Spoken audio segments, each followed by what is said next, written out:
Okay, so to make this project, you're going to need the pattern, which is a PDF download and will be on my blog, and there'll be a link directly to it on the YouTube video in the description box below the video.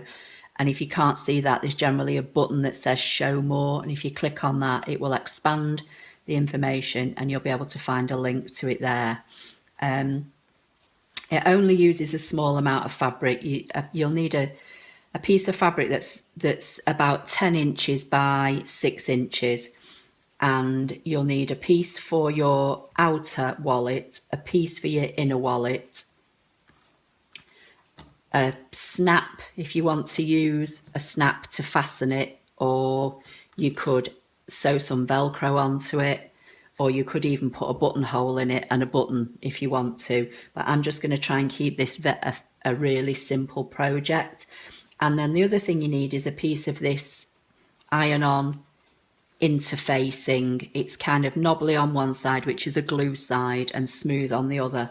And to save time, I've actually already ironed mine onto the wrong side of my main piece of fabric, and I've cut out, I just literally put the two pieces of fabric together, put the pattern on it, drew round it and cut it out.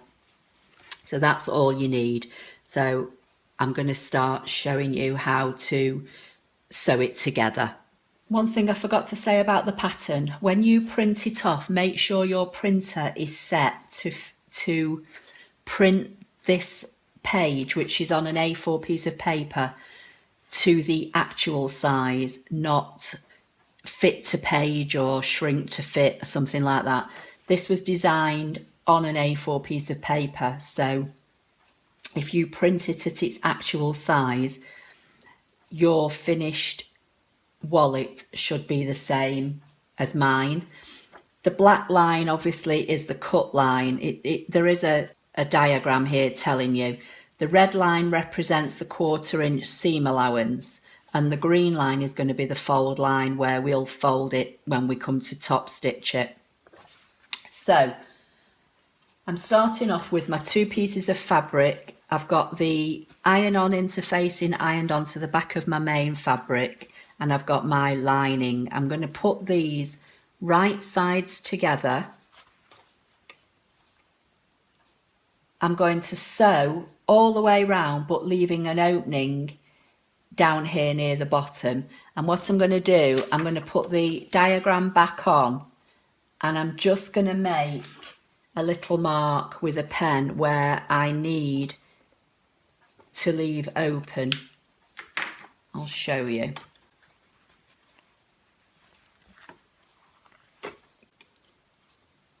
That's better. Can you see that? So I'm going to start here, sew all the way around and finish here, and I'm going to back stitch at the beginning and the end of this point, because this is where we're going to pull the whole thing inside out, and that will put a little bit of stress on those stitches there. Okay, so just one last point. What I've also done, you could use a 1/4 inch foot if you've got one, or if you've got a marking on the base of your machine. I'm just using my regular foot, and basically I've just lined the edge of this pattern up with the edge of the foot, and I've moved the needle on my machine just into place for where this red line is. But it's basically a 1/4 inch, so if you sew with that, you should be, you should be okay. So I'm going to start at this line down here.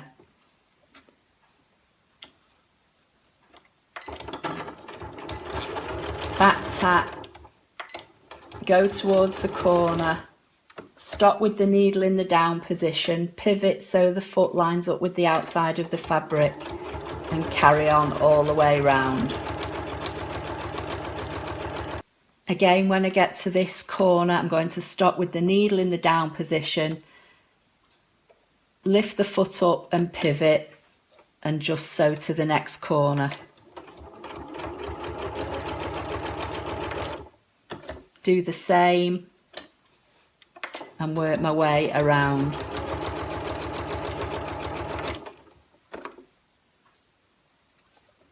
Just get one more stitch in there.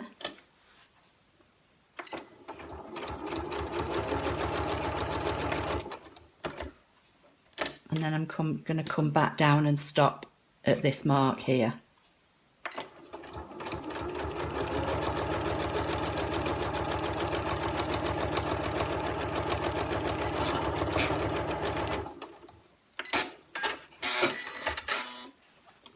Okay, so that's how we're looking so far. I'm just going to clip the corners just to get rid of some bulk, but obviously not going too close to the seam allowance. Or sorry, I should say to the sewn seam.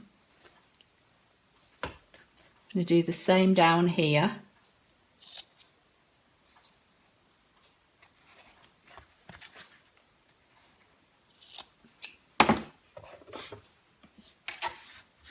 Now I'm going to turn it inside out through this gap. So you just have to take your time doing this.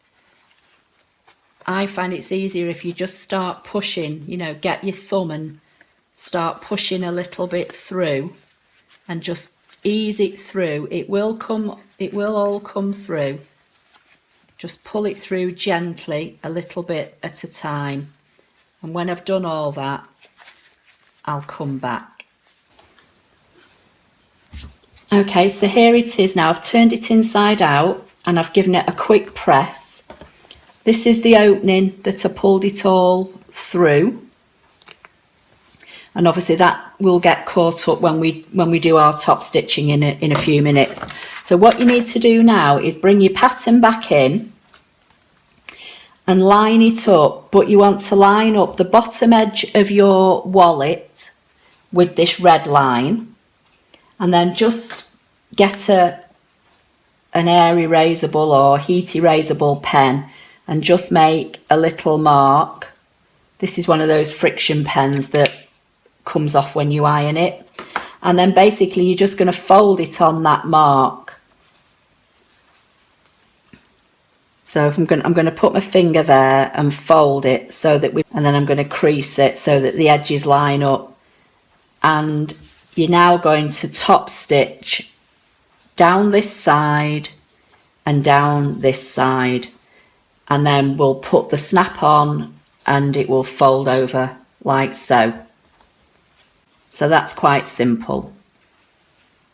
Again, I'm not touching the needle position. I'm just going to line the edge of the fabric up with the edge of my needle and sew down and sew down.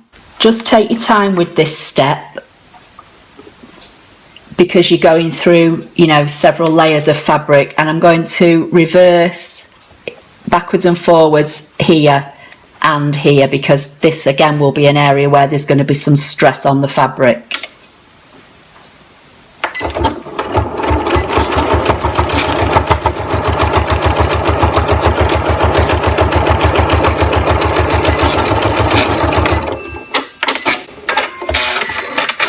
I'm going to do the same on this side.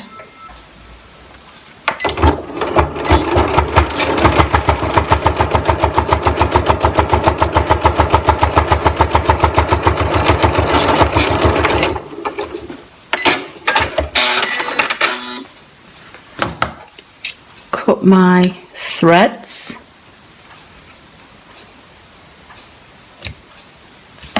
And we're virtually done. We just need to apply the snap and then that's our wallet. So the snap I'm using consists of 4 parts. This is all metal, but you can get plastic ones. And basically you need a front and a back for the flap and a front and a back for the body of the wallet.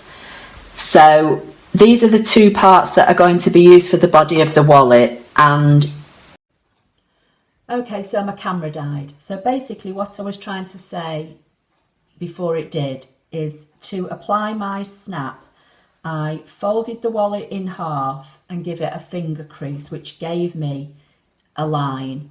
And then I measured from this edge here, 1/2 inch down, and use my little snap setter to set this snap.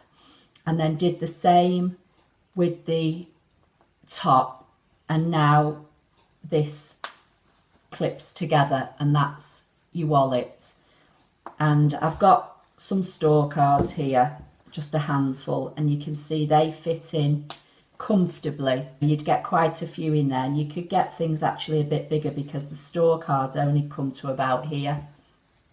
And that's just handy to slip in your bag, and you've got all your store cards together. Everywhere we especially in the UK, everywhere we go at the moment, no matter what supermarket you go in or what shop, they all want to give you one of their loyalty cards, and you just end up with a bag full of loose cards. So this is a nice little simple idea to keep them all together, and at least if you keep this in your bag, they're all contained, and when you go into a store, you just get your card out and that's it. So as I said earlier on in the video, you don't have to use a snap. You could put some Velcro on here and fasten it that way. If you wanted to, you could put a buttonhole in and a button, do it that way. I just happen to have a couple of these snaps left from a project from a few years ago.